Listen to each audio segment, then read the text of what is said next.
C'est comme ça. On va s'occuper de deux questions fondamentales aujourd'hui, avec le texte de Kuzari. Le premier, c'est le problème d'un Dieu qui parle à l'homme. Ça s'appelle, c'est comme des anthropomorphisme, c'est comme ça qu'on dit en français. C'est-à-dire que donner à Dieu une forme humaine. Comment est-ce qu'on peut expliquer cela? Ça, c'est le premier problème qu'on va s'occuper ici, Rabbi Yehuda Halevi, et qu'on va s'occuper aujourd'hui. Le deuxième problème, c'est la question de la faute du veau d'or. C'est une faute tellement énorme que le roi de Khuzar se dit que les Juifs, ils ne méritent pas d'être le peuple de Dieu après une faute pareille. Alors Rabbi Yehuda Halevi va s'occuper de ces deux problèmes. À travers cela, on a quelque chose d'assez extraordinaire, comment faire face à la logique humaine, des choses qui sont prouvées. Alors on va prendre d'abord le texte du roi de Khuzar, c'est Peichet, qui dit quelque chose d'important, mais Rabbi Yehuda Halevi va contredire rapidement. Alors Peichet, on demande à Alexander de nous le lire. Amar Khuzar, Betzedek Dachou. Hine Peichet. C'est un mot de Kaftet, c'est à page 29. C'est Hine Kavanet Alashani. Kaftet. Il est au Mamar Sheni, on est au Mamar Rishon. Voilà. Ah ok, merci. Il y a 5 il y a 5 Mamarim dans le Khuzar. Je vous explique une fois le thème essentiel de chaque Mamar. A priori, ça va être très mal. En vérité, il y a un fil conducteur dans chacun. Le Mamar Rishon, c'est Am Israël. Le Mamar Sheni, c'est Eretz Israël. Le Mamar Shlishi, c'est le Chassid, la tradition. Le Mamar Revi'i, c'est Dieu et le rapport entre Hachem et l'homme. Et le Mamar Hamishi, c'est l'homme, le libre arbitre. Tzadik Veralo, enfin l'Ashkachat Elokim Ba'olam. À chaque livre, il a son truc principal, sa ligne principale. Alors, nous sommes dans le Mamar Rishon, on a parlé d'Am Israël, on a parlé d'Am Sgula et tout ça. Et maintenant, il va se poser une question très importante. Maintenant, dis-moi. Amar Khuzar, Hine kol hashomea sipurechem al she'aeloah diber im amonechem vechatav lachem luchot vechadome en le'ashimo im yiraechem kemagshime האלוה. אולם גם אתכם אין להאשים.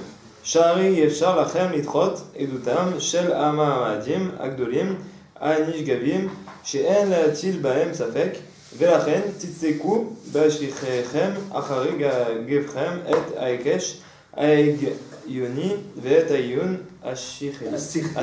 Alors il dit, le roi de Khuzar, vous avez raison de repousser la logique. La logique fait que tous les philosophes sont d'accord que Dieu n'a pas une forme humaine, il n'agit pas de manière directe, il n'a pas de corps. Mais vous qui croyez autrement, vous avez sans aucun doute raison, puisque vous avez expérimenté un Dieu qui agit. Vous avez, on ne peut pas mettre en doute l'histoire de la sortie d'Égypte, devant, on en a parlé de ça la dernière fois, devant des millions de personnes. On ne peut pas inventer l'histoire comme ça a posteriori.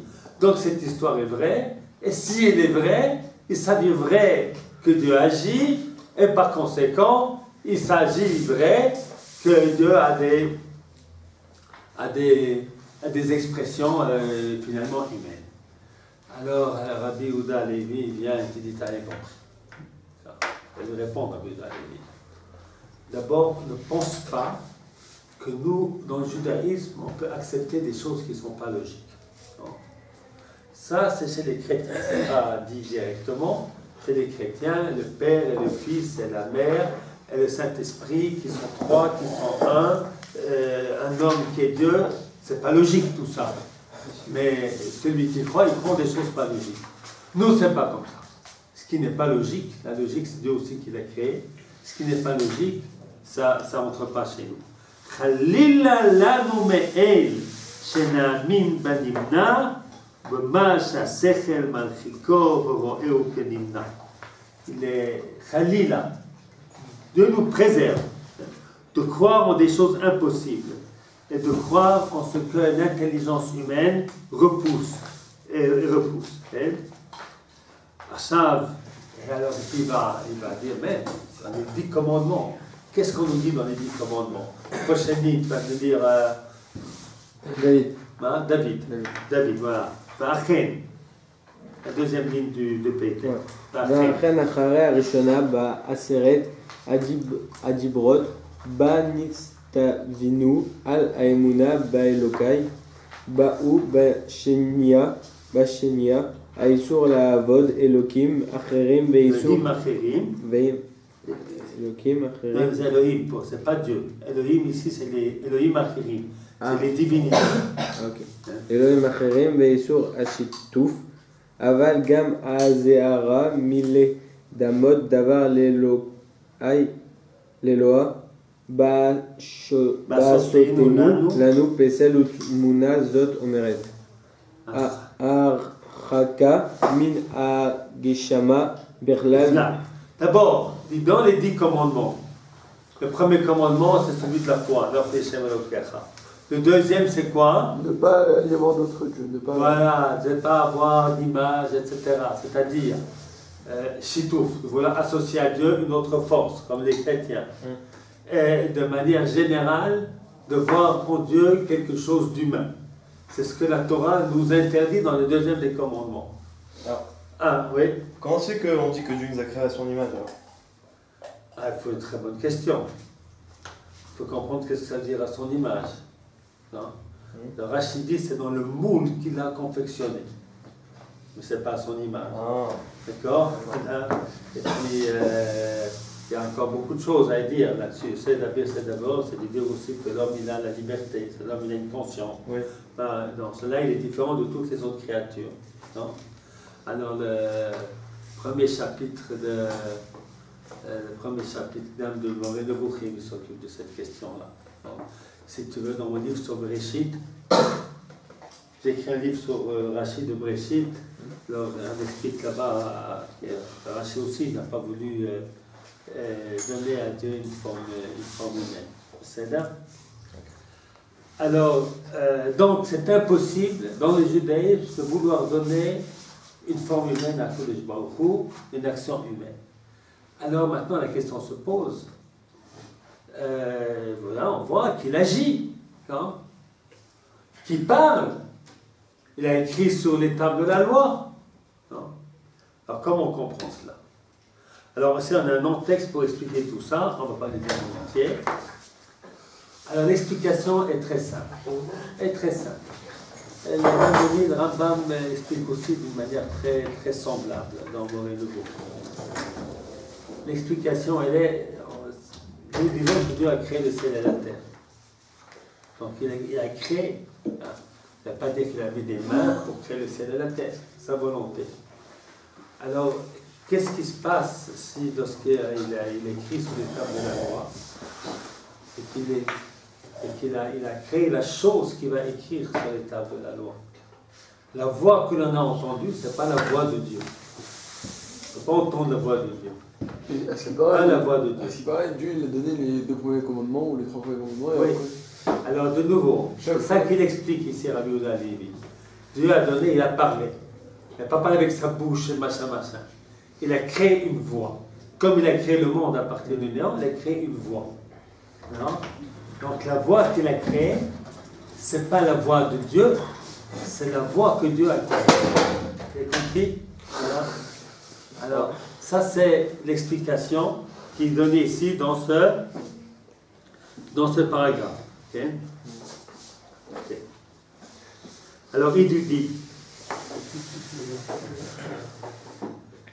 Oulam, im kolze, c'est 1, 2, 3, 4, 5, 6, 7, fin de la 8e ligne avant la fin de ce paragraphe. Après, donc, il nous a expliqué que impossible de dire que Dieu a une forme humaine, une action humaine, une parole humaine. Im kolze aleinu les morts. Bon, Ilan, tu me dis ce passage. Im kol ze alenu les morts, en anu yodrim, ketzad nitgashem, העניין הרוחני ההוא ונעשה לדיבור שקרה את אזננו, והן אנו יודעים אם ברא אז האלוקאי דבר שעד אותה שעה לא היה במציאות הוא שהשתמש לשם כך בדבר מן הנמצאות שהרי האלוקאי איננו חסר את החולית לא לכך ולא לכך. Voilà. Alors il dit, on ne peut pas vous dire comment ça s'est passé. Hein? Mais ce qui est certain, ce n'est pas la parole de Dieu, c'est soit une parole que Dieu, un dibour que Dieu qui a été créé, ou qu'il a utilisé des choses existantes pour faire entendre aux enfants d'Israël. Hein? Voilà donc l'explication de Rabbi Yehuda Halevi. Donc, maintenant, dans ce paragraphe-là, moi, ce qui est très important, c'est ce qu'on a vu au début. C'est-à-dire de ne pas dire, ouais, si on trouve des choses parfois dans la science qui contredisent la Torah, et puisque ça contredit, c'est sûr que c'est des bêtises. Non, c'est peut-être que j'ai mal compris la Torah aussi. Ce n'est pas nécessairement des âneries. C'est-à-dire, s'il y a des choses qui sont véritablement prouvées, il faut faire une grande différence entre ce qui est prouvé et puis ce qui sont des hypothèses. C'est des choses des théories, c'est une chose, et les choses qui sont prouvées, c'est une autre. Alors, si tu prouves quelque chose, eh bien, tu ne peux pas dire c'est des bêtises. Ce n'est pas notre manière d'être, la manière des juifs d'être. Alors, c'est exact. Vous trouvez ça chez les deux plus grands, pourtant qui sont très différents, et Maïmonide et Rabbi Yehuda Halevi, qui ne sont pas des personnes qui repoussent des connaissances scientifiques. Alors parfois, elles ont l'air de contredire la Torah, alors c'est peut-être parfois la science qui se trompe, parfois notre compréhension de la Torah, et parfois il y a encore d'autres explications pour montrer qu'en fait, il n'y a pas de contradiction. Yofi. Voilà, alors ça c'est pour ce passage. D'accord ? Okay. Maintenant, on va passer au deuxième point. Le point de l'histoire du veau d'or. Alors là, bien. Shamer lecha, c'est tzaddik.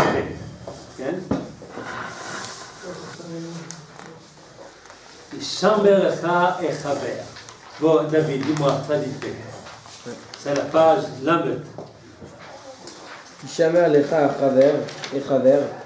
לבל תפליג בסיפור שבפרעה של אומתך ולבל תסיח דעתך מן הדבר הנודע ברבים דבר אמרותם את אלוהיהם על אף המעדות האלה שמעתי כי בעצם הימים ההם עשו להם עגל ויעבדו לו ולא לאלוקי.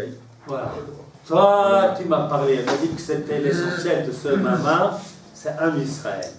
Tu m'as parlé de la grandeur de ce peuple, Abraham, Yitzhak et Yaakov, qui ont de l'Inyan Eloki, qui ont la dimension divine en eux, et qu'à partir de Yaakov, elle est dans tout Israël.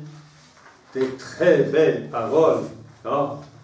Mais qui se brisent devant la réalité de la faute du veau d'or. Ils ont été témoins des 10 makot, les enfants d'Israël. Ils ont été témoins de la manne, de Kriyat Yam-Souf. Ils ont entendu Dieu donner la Torah, et puis ils font les guerres. C'est quoi ce peuple-là? C'est un peuple qui ne vaut rien, non? Surtout que la Torah Pour un jour en plus. Comment? Pour un jour. Un jour, hein, rapidement, ils n'ont pas entendu longtemps pour faire des Ils ne sont pas dit on va attendre une semaine. Voilà. Alors David, tu vas me dire, est-ce que première réponse du Chabé? Chet, ça dit Gimel.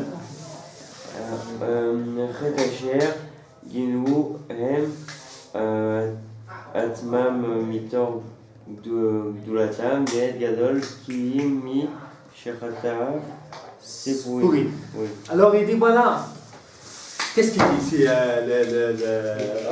Chaver? Qui c'est qui a compris cette phrase? Alors, encore une fois, je la relis. Chet, Ashaginu et Matzman, Mitor Gudulatam. 1, 2. Ve'en Gadol Ki'im Mi Shechatav Sfurim. Comment vous en comprenez cette phrase? Inon. Bah, vérité, j'ai pas trop compris. Alors, il y a deux parties. Chet Hashaginu et Matzman Mitor Gudulatam. Qu'est-ce que quelqu'un fait une faute? Qu'est-ce qu'il fait d'abord? Il fait une bêtise. Ils sont déjà Hein? ils sont partis. Ouais, il se repentit. C'est comme ça que ça se passe en général dans la vie. Non, il prend une Non. punition, il fait. Quoi? Mais il prend une punition. Ils se sentent coupables. Ils se sentent coupables. Conscience. Mais vous êtes des tzadikim. On voit que vous êtes des justes parmi les justes de ce monde. Non? Mais il ne va pas être fier. Mais de manière générale, quelqu'un qui fait une faute, qu'est-ce qu'il dit après? Dieu, c'est C'est pas moi, c'est pas moi. Hein? C'est pas moi. C'est pas moi. C'est pas moi. Il fait tout pour dire que il n'a rien fait. Non? Il n'est pas responsable. C'est pas moi. C'est l'autre. Non? Et c'est pas de ma faute. Et c'est à cause de ci. Et c'est à cause de ça. D'accord? Lorsque un homme politique a fait des décisions désastreuses, eh bien, il fait tout pour montrer avec un très beau discours que le désastre était en vérité un succès. Non? Hein? L'art oratoire de transformer des défaites en victoire. Non? Ça, c'est ce que les hommes font. Est-ce que c'est ce que le peuple d'Israël a fait après le veau d'or? Non. Non, il a reconnu sa faute. Voilà, c'est déjà grand. Alors, donc après la folie de la faute, on est pris dans quelque chose, et ils ont reconnu. Parce qu'ils sont grands. Parce que la plupart des gens ne sont pas capables de reconnaître leurs erreurs. Non. Ça, c'est numéro 1. Numéro 2, En gadol ki im mi shechataav sefurim. C'est-à-dire quoi sefurim? Ça vient de quel mot? C'est pas des histoires. Quoi? C'est pas des histoires. Non, pas des histoires. L'hispor, ça veut dire quoi? Compter. Compter. Mi shechataav sefurim, celui dont les fautes sont comptées. Non, mais combien de fautes tu as? Combien de fautes j'ai? Pas mal. Pas mal. Ouais, pas mal. 10, 20, 100, 200, 2000, 3000, c'est pas c'est infini. Combien? D'accord? Hein? Les enfants d'Israël, tu as 10 fautes qui sont racontées dans la Torah. Chata'av sfurim. Celui dont les fautes sont peu, on peut les compter. Voilà. D'accord? Alors, d'une part, reconnaît les fautes, et puis d'autre part, on peut compter les fautes. C'est donc pas si catastrophique que cela, ce peuple-là. Quand on parle de ça, c'est pour l'ensemble du peuple. En vrai, peut-être que chacun, personnellement, il faisait beaucoup de fautes. Ça, c'est possible. Mais on parle ici de l'ensemble du peuple. D'accord? Chata'av sfurim. Pas un peuple pourri. C'est un peuple qui a fait 10 fautes. Je vois le sourire de Harry qui n'est pas d'accord avec ce qu'il dit là maintenant. Hein? Ça ne te plaît pas tellement. Non? Moi, je suis pas trop Pourquoi tu as d'accord. ce sourire? Parce que tu as raison, c'est un peu bizarre quand même comme explication. Et il essaie Alors, de leur trouver des excuses. Tu as l'impression aussi qu'il essaye de trouver des excuses. Maintenant, il va continuer à trouver des excuses en expliquant véritablement qu'est-ce que c'était que la faute du veau d'or. Alors, vous avez un texte ici très très important. Alors, d'abord, il ne répond pas à la question directement, mais il va dans un long paragraphe reprendre toute l'idée de Sgulat Am Israël que nous avons, que le peuple juif, il a, comment est-ce qu'on dit, il a les Inyan Eloki. Alors il explique Katar li ze'er V'odi'a lecha gedulot ha'am hazeh. Avant de répondre à la question, il va répondre pour montrer que la faute du veau d'or n'est pas une faute aussi grave que ce qu'il paraît. Non? Il va diminuer cette faute. D'abord, on la reconnaît. Deuxièmement, elle est comptée. Troisièmement, c'est parce que tu crois cette faute. Non? Cette faute d'idolâtrie, ça a l'air une faute énorme. Non? Alors, il va la diminuer. Mais avant cela, il va reprendre un développement très important de montrer la grandeur de ce peuple-là. Alors, on va demander à Rabbi Shmuel de dire Katar Lize'er. כתב לזער והוכיח לכת גדולת העם הזה. ודאי לי בעדות שעידה התורה כי אותם בחר האלוה לא לעם ולאומה מבין כל אומות העולם. וכי העניין האלוקי חל בכל המונם, עד שנעשה כולם ראויים לשמוע את הדיבור האלוקי, ומהם עברה סגולה וזו של נשיהם כי גם מהן קמו נביאות ואילו... Alors il nous dit en quoi ce peuple est extraordinaire. Alors il nous dit deux raisons. La première c'est quoi, Shmuel? C'est que déjà Hachem l'a choisi parmi tous. S'il a choisi, tu dis s'il a choisi ce peuple, c'est qu'il doit avoir des qualités. Pourquoi ils auraient choisi sinon? Non? Ça c'est numéro 1. Numéro 2, c'est quoi numéro 2? C'est qu'à un moment donné, ils ont eu le Inyan Eloki que dans le peuple. Voilà, dans le Inyan Eloki n'est plus seulement sur des individus, sur le peuple tout entier, non seulement sur les hommes, même sur les femmes. Quand il y a même des prophétesses, il n'y a pas que des prophètes. Il y a même des prophétesses. Ashenasu kulam raouyim lishmoa et adivor Eloki.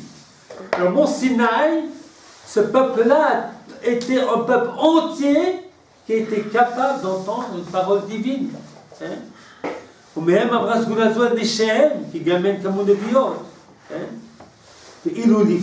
Avant ce peuple-là, le Chol Ha'inyan Eloki qui a l'Yechidim, Shalem Avra Sugulazou Me'adam Arishon. Après, donc, on a déjà parlé de ça, qu'il s'est passé d'Adam Arishon, ensuite, etc. Il reprend toutes ces idées.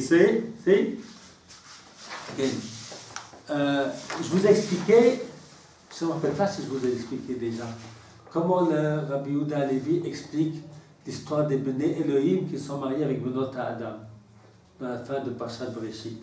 Je vous ai expliqué ou pas? Non? Vous êtes sûr que non?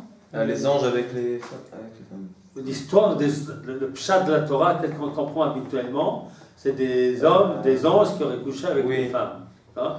Est-ce que je vais expliquer d'après le Kuzari? Oui, mais moi personnellement, je m'en souviens un peu. Je vous ai expliqué. Je sais que vous m'avez dit. En vérité, c'est marqué ici, et je les ai expliqués avant. Je vous le rappelle encore une fois? Avec plaisir. Ouais. Alors, vraiment, il y a une histoire très bizarre à la fin de Bereshit, par chaque Bereshit. Les Bnei Elohim qui prennent des femmes qu'ils ont envie. On comprend très bien qu'est-ce que ça signifie cette histoire. Bnei Elohim, c'est quoi Bnei Elohim? C'est des anges, c'est quoi? Le Rabbi Yehuda Halevi, c'est très simple. Bnei Elohim, c'était les hommes qui avaient les Inyan Elohim. C'était les quelques personnes qui étaient comme les Juifs d'aujourd'hui. Et puis qui en sont allés, qui ont été pris par leur passion sexuelle et qui vont se marier, ce qu'on va appeler aujourd'hui des mariages mixtes. Voilà. C'est ce qu'elle va parler. Les Bnei Elohim, nous dit Rabbi Yehuda Halevi, ce ne sont pas des anges, ce sont des hommes qui ont les Inyan Eloki en eux. Donc tu vois qu'avant que le peuple d'Israël arrive, les quelques hommes qui avaient les Inyan Eloki, ils ont fauté. Donc, alors, voilà, donc il nous explique qu'il y avait donc Adam, donc ça, dans un sexe, je vous ai expliqué tout ça. Alors on va sauter tout ça, et puis on va simplement voir à la page 32, Ulam Bnei Yaakov, im ayu kulam sgulam, kulam yachad ru'yin inyan Elohim. Velachen, c'est un passage très important. Oulam Bnei Yaakov. Alors, on va ici un point important où il touche un petit peu ce qui est l'essentiel du deuxième Rama. Oulam Bnei Yaakov.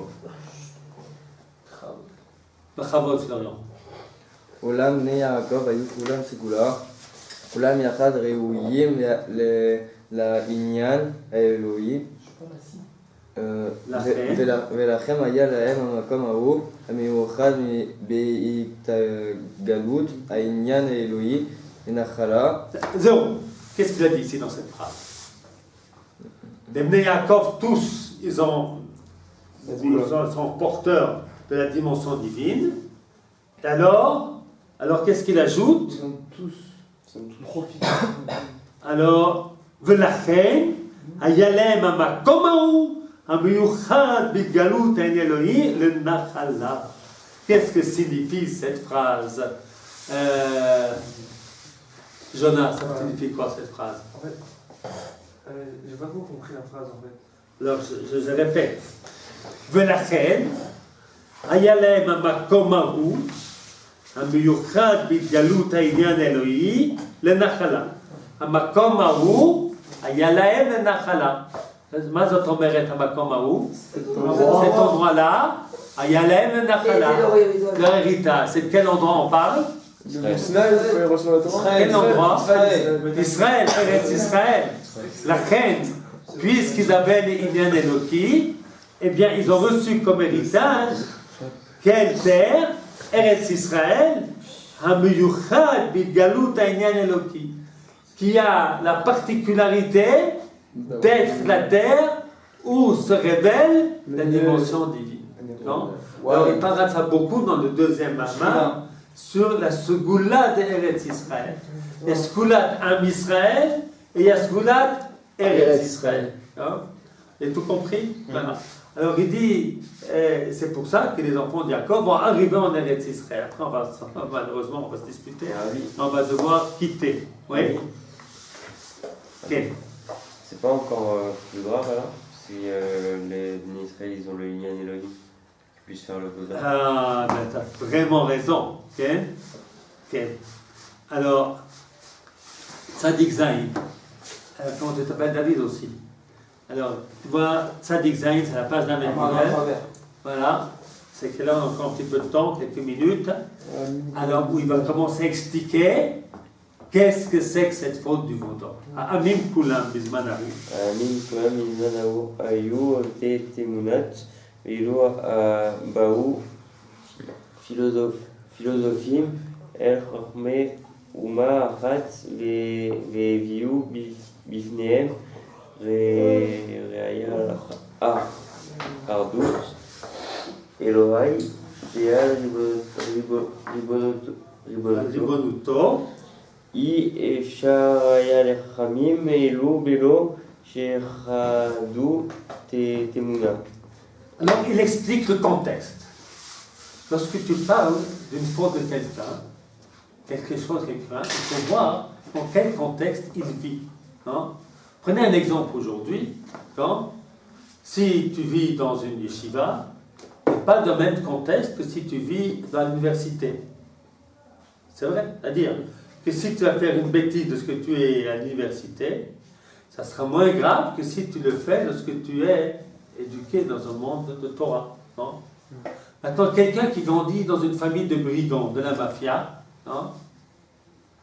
Eh bien, ça... Comment est-ce qu'on va dire? Son appréhension des choses, de ce qui est bien et de ce qui est mal, va être bien différent de celui qui a été éduqué dans une famille très honnête. Non? Et puis il y a non seulement l'influence particulière d'un groupe, il y a ce que la société de manière générale comprend et accepte. Non? Alors au moment où les enfants d'Israël ont fait le veau d'or, la croyance à un Dieu incorporel, complètement séparé du monde, était une chose complètement impossible à comprendre. Puisque tout le monde servait des idoles et des choses comme ça. Alors, tu veux juger aujourd'hui le peuple juif de l'époque avec nos yeux, la mentalité d'aujourd'hui. C'est comme aujourd'hui, maintenant, si on va dire, je ne sais pas, reprenez la place de la femme. Non? Aujourd'hui, votre rapport avec votre future épouse, eh bien, ne sera pas, elle est prise en considération du fait qu'on vit dans une époque où on considère que la femme, sur un certain nombre de plans, est égale de l'homme. Hein? Et que lorsque c'était autrement, dans la mentalité générale, vous savez que le droit des femmes de voter, ça date pas plus de 100 ans. Le suffrage universel. Hein? C'est un suffrage universel. Comment? En Israël. Le suffrage universel. Oui, c'est ça. En Israël, ça a été tout de suite. Depuis 60 ans. En Israël, dès que la création d'État, c'était le suffrage universel, les hommes et les femmes à égalité. En Suisse, c'était bien après. Ah ouais? Ça a pris du temps. Chez les pays musulmans. Les musulmans, c'est toujours pareil. Les femmes, elles sont écrasées, elles sont violentées, elles sont violentées, elles sont comme des objets. Hein? Alors, tu ne peux pas juger un musulman comme il se conduit avec sa femme, comme on va pouvoir juger quelqu'un qui va mal se conduire avec sa femme, qui vit dans un contexte complètement différent. Alors, nous dit Rabbi Yehuda Halevi, quand même, regarde le contexte. Et puis ensuite, il nous explique quelque chose de très important. Et cette explication qu'il donne, Rabbi Yehuda Halevi, Ibn Ezra le donne également. C'est-à-dire que nous explique Rabbi Yehuda Halevi, c'est un long paragraphe, je ne vais pas pouvoir vous le dire beaucoup avec vous, mais je vais dire l'essentiel. Il dit qu'essentiellement, les enfants d'Israël n'ont jamais pensé que le veau était Dieu. Et les Elohecha asher tziocha miMitzrayim, ils n'ont pas pensé que le veau qui vient de créer, qui vient de construire, c'est lui qui les a sortis d'Égypte. Mais qu'est-ce qu'ils ont pensé? Ils ont pensé que c'est ce qui représente le Dieu qui les a sortis d'Égypte. C'est-à-dire que l'homme, il a besoin, comme nous allons voir plus tard, le Mishkan, le Beit HaMikdash, les Kruvim. Ce n'est pas que les Kruvim sont Dieu, mais c'est que les Kruvim représentent, représentent la Shrina qui se trouve là-bas. Alors il dit, les enfants d'Israël avaient besoin, surtout dans le contexte du monde dans lequel ils ont vécu, ils avaient besoin d'une représentation concrète pour pouvoir, à partir d'elle, servir Hachem. Donc il diminue beaucoup la faute. Ils ont fait la faute d'avoir fait une image. C'est la création de l'image. La création d'image, elle est permise seulement si c'est Dieu qui l'ordonne. Comme le Mishkan. Si ce n'est pas Dieu qui l'ordonne, c'est l'idolâtrie. Non? Mais ce n'est pas qu'ils ont pensé que le veau lui-même les a sortis d'Égypte. Vous comprenez? Donc c'est une faute beaucoup moins grave que celle que l'on imagine. Alors tout à la fin, la page Lamedvav va nous dire, Tirou, combien de gens ont été punis, puis même n'étaient pas si nombreux, les gens qui étaient là-dedans. Page Lamedvav. ואם כל זה, בא עונש על האנשים אשר עבדו את העגל ביום ההוא ונהרגו, אך מספרם הגיע רק ל3,000 איש מבין 600,000. Il y a 3,000 qui ont été tués sur 600,000. Donc, c'est-à-dire les moteurs de tout cela n'étaient pas si nombreux que cela. Alors,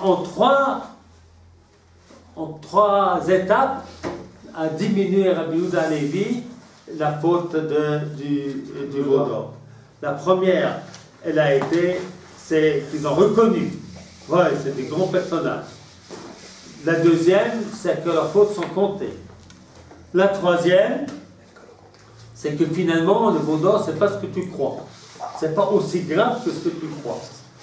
C'est qu'ils ont voulu servir Dieu à leur manière. Alors, le Kuzari, tout d'un coup, il se rappelle de quoi? Tout avait commencé avec quoi? Avec le roi du Kuzar, vous vous rappelez? Le premier Shiur. Qu'est-ce qui s'est passé? Avec son rêve. Qu'est-ce qu'il avait rêvé? Qu'on lui a dit qu'il y a un ange qui est venu, il lui a dit tes actions, tes intentions sont bonnes. Tes intentions sont bonnes, tes actions ne sont pas bonnes. Ah, il dit voilà de nouveau la même chose. l'importance de l'action dans le judaïsme. La pensée, elle était peut-être bonne, Dieu, mais l'action n'était pas celle que Dieu nous a ordonnée.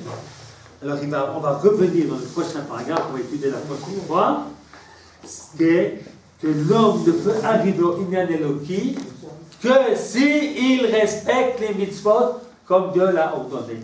Alors on va avoir une dimension des mitzvot Rabotai, qui est grâce aux mitzvot, que pour arriver à quoi? Au Inyan Eloki. C'est pas beau tout ça, hein? C'est très très fort, Rabbi Yehuda Halevi. Comment est-ce qu'il va nous amener au mitzvot? Maintenant, je vais encore vous expliquer quelque chose. Avec ça, on va terminer. Pour vous expliquer la faute du veau d'or. La faute du veau d'or, en vérité, d'après si on prend dans l'explication de Rabbi Yehuda Halevi, c'est pas qu'il en prie que le veau, il était Dieu, mais qui représentait Dieu qui les a sortis d'Égypte. On va donc le remercier, on va les servir, etc., etc. Alors, il y a une très grande différence si c'est l'homme qui décide comment servir Dieu ou si c'est Dieu qui nous dit comment est-ce qu'il faut le servir. Parce que, regardez ce qui s'est passé. Ils se sont levés le matin, il y a Komo le Tzachek. Ils se sont levés pour s'amuser. C'est-à-dire, ils sont allés en boîte. Ils sont allés en boîte, tout simplement. La faute du veau d'or, c'est ça. Voilà. La faute du veau d'or. Ils sont amusants, ils ont pris du plaisir à faire ça. C'était, non, la faute du veau d'or, c'était un moyen de pouvoir donner libre cours à ses instincts, à ses désirs. Non? Alors, avec un Dieu qui donne les mitzvot, c'est un peu compliqué. Tu es très gentil, Dieu, tu nous as sorti d'Égypte. On te sert. On va te servir comment? On va faire une belle fête. Hein? Beaucoup d'alcool, beaucoup de sexe, beaucoup de cochonneries. Ah ouais, comme ça qu'on va fêter. C'est-à-dire que si l'homme décide comment servir Dieu, eh bien, il s'affranchit des mitzvot. Et c'est ce qu'ont fait les chrétiens. Qu'est-ce qu'ils ont fait les chrétiens? Ils ont fait que Dieu est descendu homme. Et nous, qu'est-ce qu'on dit à l'homme? Tu dois t'élever vers Dieu. Non? Alors, lorsque c'est Dieu qui nous dit les mitzvot qu'on doit faire, c'est pas nous qui choisissons, alors on s'élève. Si c'est nous qui choisissons les mitzvot, qu'est-ce qu'on fait? On s'abaisse. Parce que, consciemment ou inconsciemment, on recherche des mitzvot qui vont répondre à notre désir humain de plaisir sans limite. Voilà. On ne dit pas que les femmes n'avaient pas participé au veau d'or ou ne voulaient pas sur les hommes. Elles n'ont pas participé au veau d'or, c'est vrai. Alors comment ils ont pu faire la fête entre hommes? Vous voyez ce que je veux dire? Je ne sais pas. Je ne sais pas. Mais je t'entendais qu'elles n'étaient pas les promoteurs. Ah, voilà.